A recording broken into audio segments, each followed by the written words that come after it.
രാത്രി കിടന്നുറങ്ങാൻ പോകുമ്പോൾ രാവിലെ എന്ത് ബ്രേക്ക്ഫാസ്റ്റ് ഉണ്ടാക്കും എന്നുള്ളൊരു ചിന്തയിലാണ് മിക്ക വീട്ടമ്മമാരും. രാവിലത്തെ ബ്രേക്ക്ഫാസ്റ്റ് ഉണ്ടാക്കി കഴിഞ്ഞിട്ടുണ്ടെങ്കിൽ പിന്നെ ഉച്ചക്കത്തേക്ക് എന്താ ഉണ്ടാക്കേണ്ടതെന്നാണ് അടുത്ത ടെൻഷൻ. ഏതായാലും കുറേ നാൾക്ക് ശേഷം ഇന്ന് പനീർ ആൻഡ് ഗ്രീൻ പീസ് ഉണ്ടാക്കാമെന്ന് വിചാരിച്ചു. പാൻ എടുത്ത് വെച്ചു, എണ്ണ ഒഴിച്ചു, സവാള അരിഞ്ഞിട്ടു, അതിനെ വഴറ്റി അതിനകത്തോട്ട് ഡയറക്റ്റ്ലി പനീർ കട്ട് ചെയ്ത് വെച്ചതും കൂടി ഇട്ടു. എന്നിട്ട് മഞ്ഞൾപ്പൊടി, മുളക് പൊടി, കുരുമുളക് പൊടി, പാകത്തിന് ഉപ്പ്, ശകലം ജിഞ്ചർ ഗാർലിക് പേസ്റ്റും കൂടെ ചേർത്ത് നന്നായിട്ടൊന്ന് ഇളക്കി ആ പാത്രത്തിൻ്റെ തന്നെ സൈഡിലോട്ടൊന്ന് മാറ്റി വെച്ചു.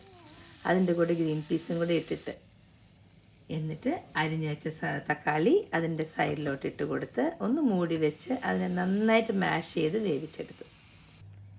ഈ സെയിം സമയം അത് മാഷ് ആവുന്ന സമയം കൊണ്ട് ഞാൻ ശകലം കാഷ്യൂനട്ടിൻ്റെ പേസ്റ്റ് ഉണ്ടാക്കി.